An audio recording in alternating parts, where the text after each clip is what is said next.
Dans une savane lointaine, au cœur d'une terre baignée par le soleil et les étoiles, se dressait un cocotier immense, si ancien que personne ne se souvenait de son origine. On disait que cet arbre était habité par Ungoroma, un serpent mystique à la peau scintillante comme 1000 écailles d'or. Selon la légende, ceux qui s'approchaient du cocotier sans respect risquaient de disparaître à jamais. Le village voisin vivait dans la crainte et le respect de cet arbre.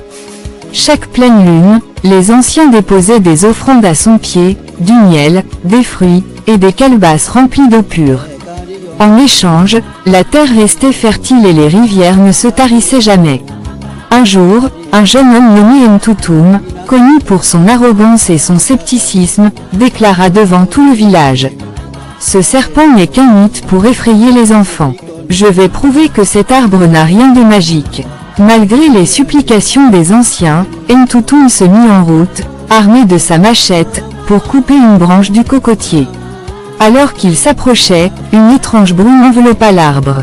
Les oiseaux cessèrent de chanter, et le vent, jusqu'alors paisible, devint glacial.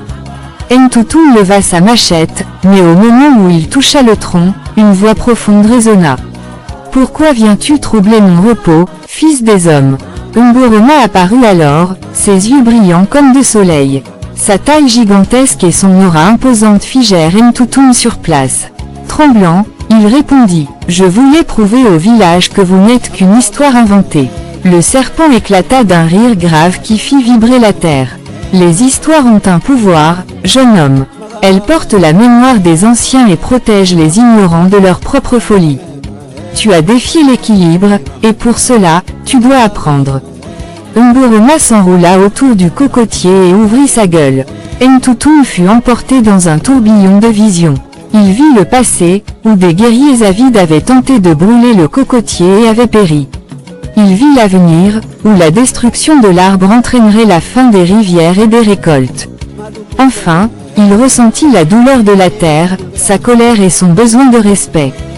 Quand Ntutum reprit ses esprits, il était seul devant le cocotier. Ungoroma avait disparu, mais les mots de la créature résonnaient encore dans son esprit. Le jeune homme retourna au village, transformé. Dès lors, Ntutum devint le gardien du cocotier, enseignant aux enfants l'importance de respecter la nature et les forces invisibles qui protègent le monde. On raconte